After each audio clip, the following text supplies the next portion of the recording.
안녕하세요. 길 가는 교회 신앙 기초반 강의를 시작하겠습니다. 오늘 강의의 제목은 성경입니다. 이은영재님 안녕하세요. 안녕하세요. 이은영재님 혹시 네, 저작권이라는 단어 들어보셨어요? 네, 들어봤습니다. 저작권이 뭔가요? 저작권이라는 건, 개인의 지적 재산이나, 어, 지적 재산을 보장해주는 권리가 아닌가 싶습니다. 네. 그러면 이제 질문입니다. 네. 성경에는 저작권이 있을까요? 없을까요? 성경에도 저작권이 있지 않을까 싶은데, 네. 그럼 성경의 저작권자는 누구일까요? 하나님, 하나님께서 그럼 매년마다 이 저작권 수입을 쏠쏠하게 버시겠군요. 아, 진짜 성경에 저작권이라는 게 있을까요? 그럼 우리는 저작권료를 누구에게 어떤 방식으로 내야 하는 걸까요? 그러네요. 또 구약 성경의 많은 부분은 모세가 썼다고 하기도 하고 또 신약 성경의 많은 부분은 사도 바울이 썼다고 사람들이 그렇게 생각해 오잖아요. 네. 그러면 사도 바울에게 저작권료를 주어야 할 텐데 이미 2000년 전에 돌아가셨는데 어떻게 해야 할까요? 또 일반적으로는 이 저작권이라는 게 뭐 몇천 년 동안 보장되는 것이 아니라 길게는 뭐 100년 이 정도 보장된다고 들었어요. 어, 그러면 성경에 있는 저작권들은 이미 다 만료가 되거나 사라지는 걸까요? 질문 드렸던 부분들에 대해서 몇 가지 이야기를 드린다면 네, 첫 번째로 성경의 저작권은 살아 있습니다. 다만 네. 성경 원문에 대한 저작권은 존재하지 않습니다. 어, 왜냐하면 현재 성경 원문이 존재하지 않기 때문입니다. 모세가 작성했던 창세기, 사도 바울이 썼던 로마서는 그 원문들은 이미 존재하지 않습니다. 거기에 의한 사본들이 존재할 뿐이죠. 그런데 이 사본도 내용물로서는 저작권을 가질 법한데 시간이 워낙 오래 지났기 때문에 이 저작권을 주장하는 것이 쉽지 않습니다. 다만 이것은 존재합니다. 구약 성경과 신약 성경은 각각 히브리어라고 불리는 유대인들이 쓰는 말과 그리스어 또는 헬라어라고 불리는 고대 그리스어로 작성되어 있습니다.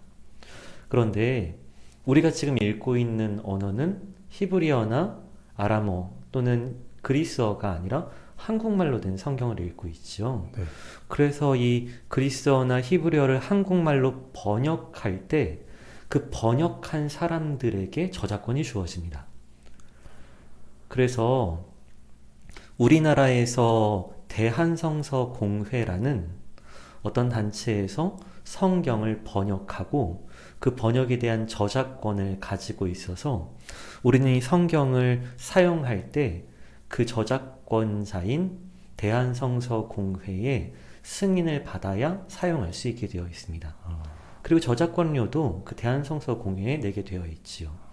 그런데 이 대한성서공회는 저작권료를 통해서 수입을 올리기 위한 단체가 아니라 이 성경들이 아까 유현영재님께서 말씀하셨던 것처럼 이단들에 의해서 왜곡되거나 또는 잘못 사용되는 것들을 막기 위한 도구로서 보호하기 위해서 저작권을 주장하는 것이지 수익단체는 아닙니다. 이 대한성서공회는 우리나라에만 있는 것이 아니라 전 세계의 성서공회들이 국가마다 존재하는데요. 가장 먼저 성서공회가 생긴 곳은 영국이고요. 이 영국 성서공회를 시작으로 전 세계 현재는 120개국, 120여 개국에서 성서공회들이 함께 모여서 세계 성서 연합회 이런 방식의 단체들이 이 성경을 번역하고 각국의 성경, 각국 언어로 성경을 보급하는데 애를 쓰고 있는 것으로 알고 있습니다. 네. 그러면 우리나라에 있는 성경 번역본들은 어떤 것들이 있고 그 번역본들이 어떤 의미가 있는지에 대해서 간략하게 한번 이야기해 보면 좋겠습니다. 네. 우리나라에서 성경이 가장 먼저 번역된 것은 1887년에 번역된 것인데요. 네. 이 번역본은 사실 원문에서 번역되었다고 보긴 어렵고 중국어와 영어 또는 조금 이후로 지나가면 일본어 같은 곳에서 영향을 받아서 네. 중국 번역본을 한국말로 번역하거나 또는 영어 번역본을 한국말로 번역하는 이런 형태로 첫 번째 번역이 진행됩니다. 네. 그런데 이 번역본이 시간이 지나가면서 원문에서부터 다시 번역할 필요성들이 제기되다 보니까 이렇게 처음으로 원문에서부터 번역된 것이 1938년에 번역된 성경개역본이라는 이름의 번역본입니다. 이 성경개역본이 1952년경 다시 한번 수정 개역되게 되는데 이 번역본을 개역 한글판이라고 부릅니다. 그 이전에는 한자 표현들이 너무 많았기 때문에 모든 사람들이 평범하게 일반적으로 읽기에 쉬운 단어를 선정해서 개역 한글로 번역한 성경 번역본이란 뜻이었죠. 근데 이것이 우리나라에서 아주 오랜 시간 동안 사용되다가 1998년경에 개역 개정이라는 이름으로 다시 한번 번역되게 됩니다. 1950년대에 번역됐던 번역본을 50년 넘게 사용하다 보니까 이 번역본이 너무 옛날 표현, 거의 조선시대 사용했던 언어들과 문장 구조들로 이루어져 있어서 요즘 현대인들이 또는 젊은 어린아이들이 이해하기에는 너무 어려운 고어체로 되어 있기에 그걸 조금 현대에 맞게 표준 발음에 맞게 또는 표준 문법에 맞게 수정한 번역본이 개역 개정판입니다. 이 개역 개정판을 지금 한국 개신교회에서는 거의 대부분 사용하고 있다고 보셔도 괜찮겠습니다. 두 번째로 이 개역 개정판 외에 두 번째 중요한 시도가 이루어지는데 그것은 공동 번역입니다. 공동 번역이라 함은 우리 개역 개정판은 우리 개신교회 가운데에서 주요 교단이라고 불려지는 대한예수교 장로교 통합 측, 우리 교단과 합동 측 또는 감리교, 침례교 또는 여러 가지 우리 개신교회 교단들의 신학자들과 목회자들이 함께 모여서 번역을 하게 된 것인데 여기에 가톨릭 교회와 함께 번역해서 우리 개신교회와 가톨릭 교회가 공동으로 사용할 수 있는 번역본을 한번 만들어 보자. 이런 시도가 공동 번역입니다. 또 가톨릭과 개신교를 뛰어넘어서 우리 종파를 뛰어넘어 사용할 수 있는 공동의 성경을 다시 번역해 보자. 이런 좋은 의도로 시작한 것이 공동 번역입니다. 이 공동 번역이 1971년부터 번역되기 시작되어서 이것이 완성된 것은 77년쯤인데요. 이 번역본을 한 20년 정도 후인 1999년에 다시 수정 개역하여서 공동 번역 성서 개정판이라는 이름으로 지금까지 사용하고 있습니다.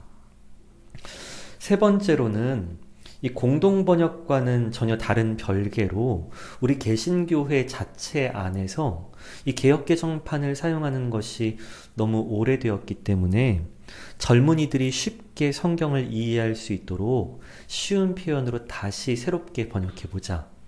공동 번역과 의미는 비슷하지만 가톨릭을 제외한 우리 개신교회만의 성경을 다시 한번 번역해보자라는 시도로 첫 번째 번역된 것이 1993년경 이루어졌던 표준 새 번역입니다.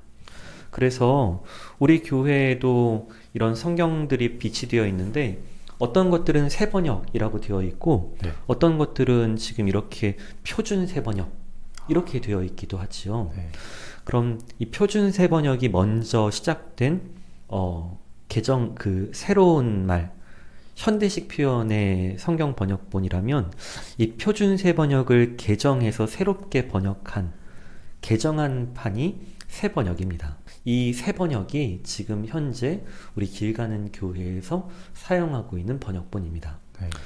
그래서 우리 대한민국에서 사용하는 공적인 번역, 모든 교단들과 우리 개신교회에서 신학자들과 목회자들이 공동으로 참여해서 어떤 공적인 의미로 번역된 번역본들은 이 대한성서 공회를 통해서 출간이 되고 있는데, 이 대한성서 공회에서 현재 제공하고 있는 번역본은 크게 6개, 더 크게 보면 3가지로 볼 수 있겠습니다.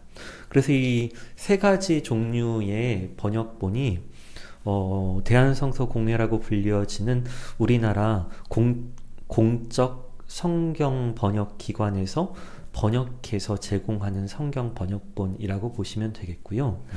이 외에도 다른 여러 성경 번역본들이 존재할 수 있습니다. 그러나 그것들은 쉽게 얘기하면 공적으로 번역된 것이 아니라 개인이 또는 사적 기관이 번역한 사적인 번역이라고 보셔도 괜찮겠습니다. 그 대표적인 것들 중에 하나가 우리 교회에서 사랑받고 있는 메시지 성경 같은 성경 번역본인데요. 이것은 미국 성서공회나 또는 우리 대한성서공회에서 번역한 것이 아니라 유진 피터슨이라는 목사님이 개인적으로 성경을 묵상하고 그 교회 사람들에게 도움이 되고자 사적으로 번역한 성경이 발간되면서 많은 사람들에게 읽혀지고 있지만, 이런 성경들은 공적으로 번역된 것이 아니라 개인이 번역한 번역본이라고 표현해서 사역이라고 표현하기도 합니다. 이 외에도 성경이 어떻게 번역되었는지, 또 성경 원문은 어떻게 우리가 확정하고 있는지, 또 그 원문들이 어떻게 번역되고 번역의 역사들은 어떻게 되는지는 대한성서공회라는 단체의 홈페이지를 찾아가셔서 그 안에서 여러 가지 정보들과 성경 번역본들을 만나실 수 있습니다. 저도 성경을 읽을 때 대한성서공회 홈페이지를 많이 참고하고는 하는데요. 이 영상을 보시는 많은 분들께서 대한성서공회 홈페이지 한 번쯤은 꼭 방문하셔서 성경의 원본들, 판본들이 어떻게 지금까지 수집되어 오고 사람들에게 읽혀지고 있는지, 그리고 한국 안에서는 어떻게 번역본들이 이렇게 번역되어 왔는지를 한번 살펴보실 수 있으면 좋겠습니다.